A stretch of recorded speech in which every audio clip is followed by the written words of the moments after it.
Doug MPA back with another video.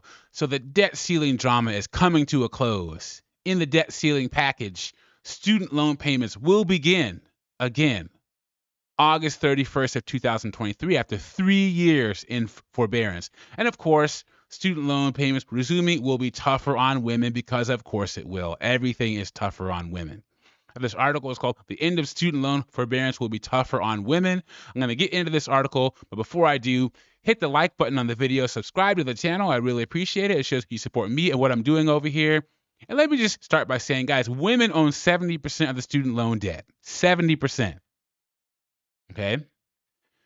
The amount of debt, consumer debt and student loan debt, should be a disqualifier for any woman you choose to take seriously.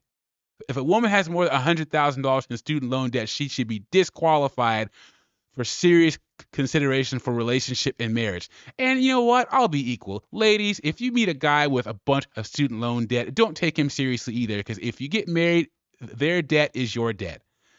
But I'm skewing this towards women because women are graduating college more. They graduate with more debt, and they're more likely to be in debt for a degree that isn't going to help them make any money. So with that precursor here, let's get into this article. It says, before the pandemic, wage disparities already made it tougher for working women to pay off student loans than men. Now, after a second year of juggling increased caregiving duties, over 1 million women have had to drop out of the workforce as a new old problem looms: the restart of student loan payments. Not to paint over individual experiences that could have been good or bad during the pandemic, there's more concern for women that do have college debt and earn less money, says Catherine Edwards, an economist at the RAND Corp, a nonprofit global think tank. When the federal student loan payment pause ends after, this is a year old. Oh, it says updated May 2023. Okay. Repayments will be especially difficult for certain groups of women who saw their earnings plummet, experts say. Student loan debt was already a greater problem for women. Although women surpass men in degree attainment, they don't talk about that very often, do they? Women have more student debt. A 2021 analysis of federal data by the American Association of University Women showed women carry an average student loan burden of $31,276, about 7% more than men. Once women enter the workplace, they're less able to pay off the debt due to earnings and disparities as a result of gender, and for Black and Hispanic women, racial wage gaps, multiple experts say. So Black women and Hispanic women are more likely to go to these for-profit colleges where they charge a whole bunch of money for a BS degree. You can Google cases where for-profit colleges have targeted Black women, Hispanic women, because they know they are more likely to take the bait for these high-priced programs. There's borrowers accrue this debt, and then a thing like the pandemic appears, exposing issues that are already present. It says Dominique Baker, assistant professor, blah blah. Women, okay.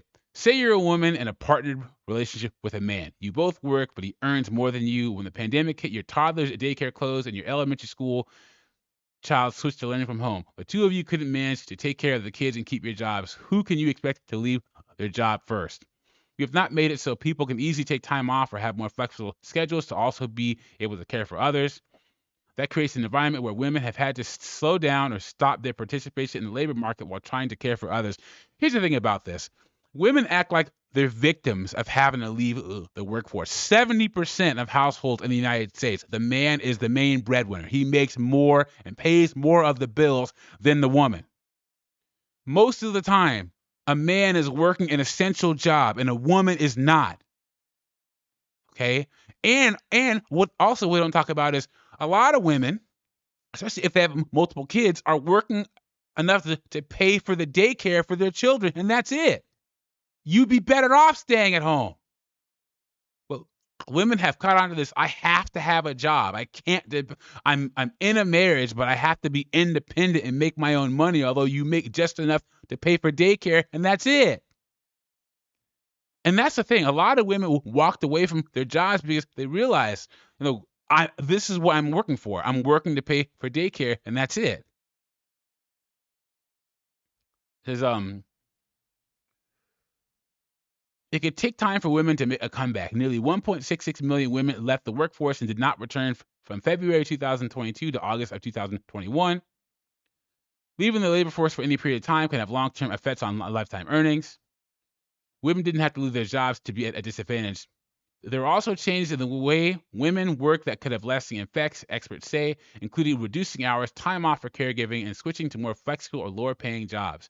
Now that employers know more about the details of employees' lives thanks to video calls, Edwards adds women with children may be perceived to be less committed to the job and could be passed over for promotions. Women are often responsible for elderly relatives in addition to children and are expected to take off work to provide care. Women who hold student debt but no degrees will be most vulnerable to payment challenges when payment restarts. Let's talk about that real quick. I know a lot of women who are staying in school to stave off having to pay their large amount of student loan debt. So they'll be in a master's program like 5 years into it, or they'll be in a doctoral program at some for-profit university like Capella, and just stay in it so they don't have to pay off their loans. Guys, this debt is a real thing. Women just get into debt because they think that you are going to come along and save them from it. Don't do it.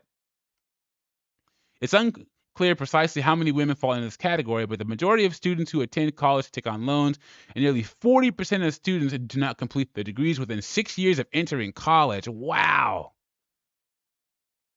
Taking on debt without completing college leaves borrowers carrying debt without the career opportunities and lifetime earning benefits of a college degree. This can lead borrowers to miss payments and default, which has consequences like wage garnishment, damaged credit, and loss of eligibility for student loan safety nets. When the student loan payment pause ends, all borrowers have options to keep their accounts in good standing and avoid default. You'll need to contact your loan servicer to make changes to your payment plan. Like I said at the beginning of the video, guys, student loan debt should be a disqualifier for a woman that you are taking seriously. Okay. And you're going to see a lot of women scrambling when because student loan payments will resume. I know that currently right now, over 100,000 more single women own homes than single men. And a lot of them, I'm guessing, are able to afford this house because they haven't paid their student loans in 3 years. Yeah, well, let's start seeing the eviction rate when the student loan payments start back up. Let me know what you think about this in the comments. Let me know if you've ever disqualified a woman because of student loans. Hit that like button on the video, subscribe to the channel, and I'll catch you on the next one.